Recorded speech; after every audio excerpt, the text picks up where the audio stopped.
Welcome to your news analysis here on Press TV with me, Nargis Moualari, where this programme we're discussing the admission by the United States that it's been facilitating safe passage for Taliban leaders to talk to the Afghan government. First, here are your details. 2001. An all-out war is sparked off against the Taliban and Al-Qaeda in Afghanistan. US-led forces fight Taliban militants in the country for the next decade. But now, in 2010, the US is facilitating the passage of senior Taliban leaders to Kabul to hold talks with the Afghan government. US Chief Commander in Afghanistan, General David Petraeus, says his forces are only making it easier for the Taliban leaders to reach Kabul. There have been several very senior Taliban leaders who have reached out to the Afghan government at the highest levels and have also in some cases reached out to other countries involved, engaged in Afghanistan. Indeed, in certain respects, we do facilitate that, given that, needless to say, it would not be the easiest of tasks for a senior Taliban commander to enter Afghanistan and make his way to Kabul if ISAF were not witting and aware of it and therefore allows it to take place.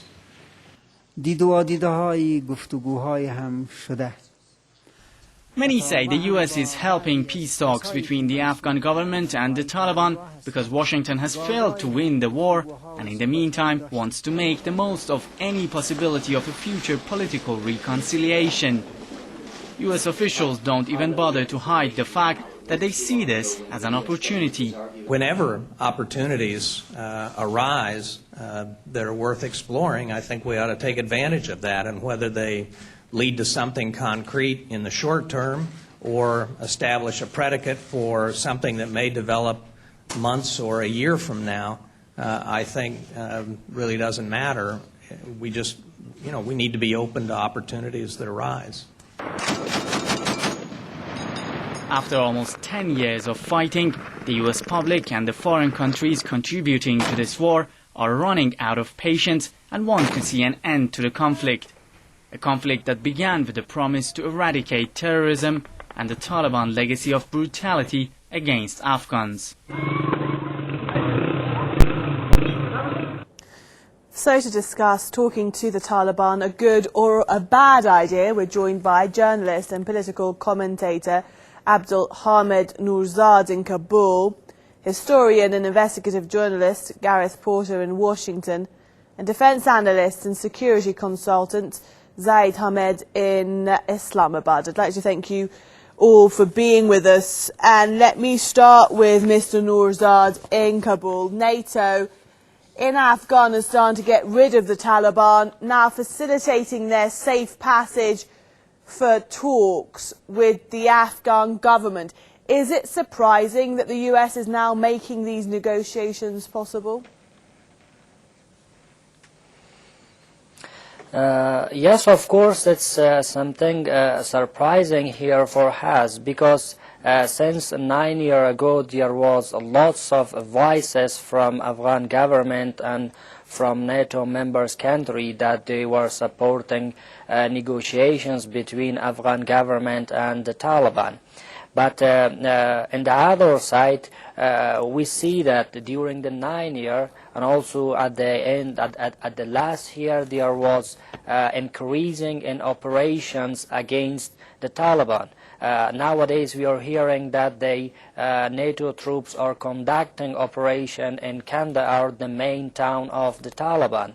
In other ways, we receive some other voices that the NATO forces make safe passage for the Taliban leaders to come to Kabul for talking with the government of Afghanistan. Here we do not see a clear strategy from the international community that if they are want to conduct operation against the Taliban or they want to negotiations with them. Okay, let me come in that. here and ask Mr. Porter exactly on that. When it comes to the strategy, this development, what does it say about the status of the war?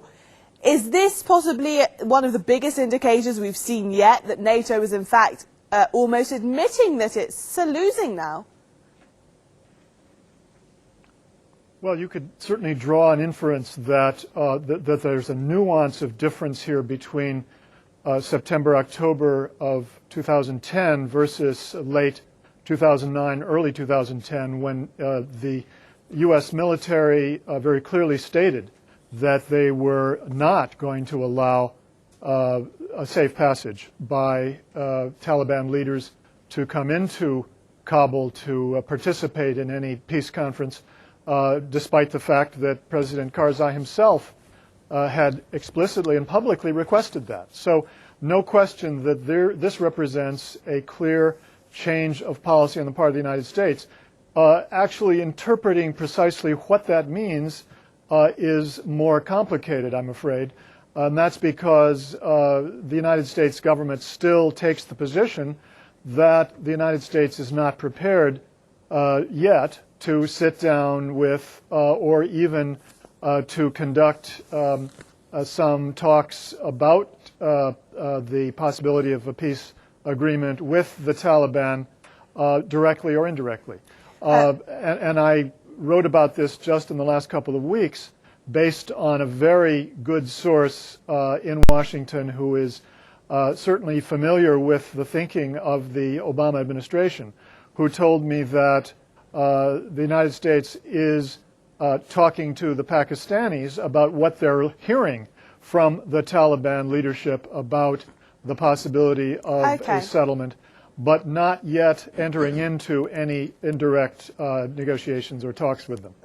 Mr. Hamid, the Afghanistan NGO Safety Office has come out just as this comment has been made by David Petraeus, and it said, with the Taliban, and I quote here, certain to play a permanent and increasingly political role in Afghanistan's future and foreign forces increasingly sidelined, it's advising that NGOs in Afghanistan should actually be working with the Taliban, working with the insurgents.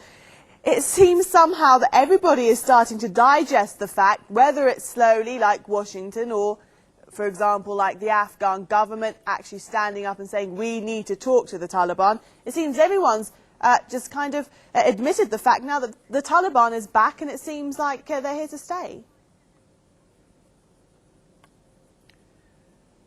Sorry, you're talking to me? Yes.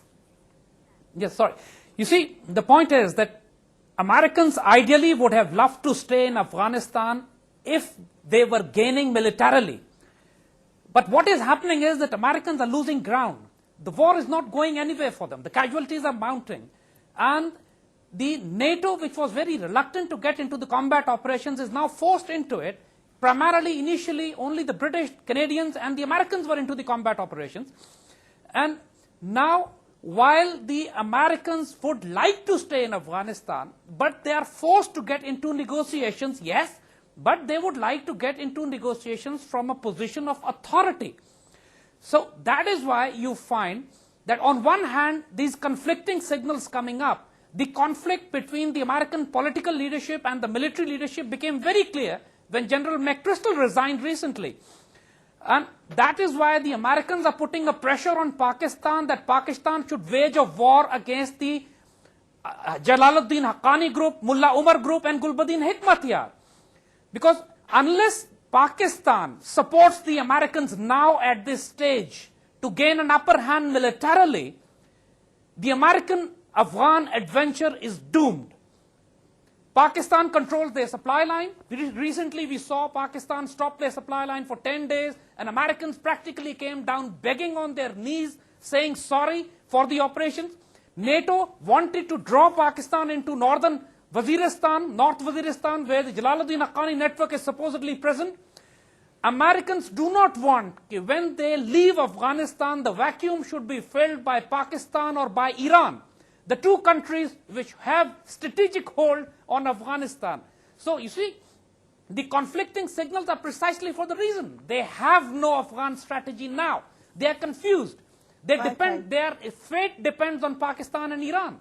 And that's not a very comfortable we'll position get for to Americans. these regional issues, but I just want to stay with Afghanistan itself and ask Mr. Noorzad, you're in Kabul. When the Taliban were in power, they ruled with an iron fist. Women were discriminated against. They were not in certain parts of the country allowed out of their house. People were living in fear.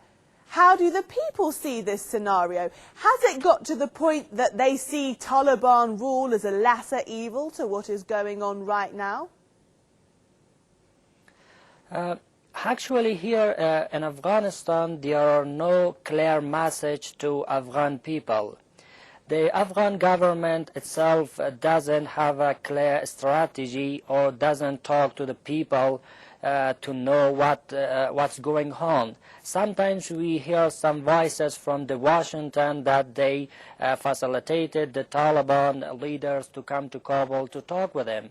Another time we hear some voices from Islamabad that the Pakistan Prime Minister says that if we are not shared with the talking, there wouldn't be any positive step here.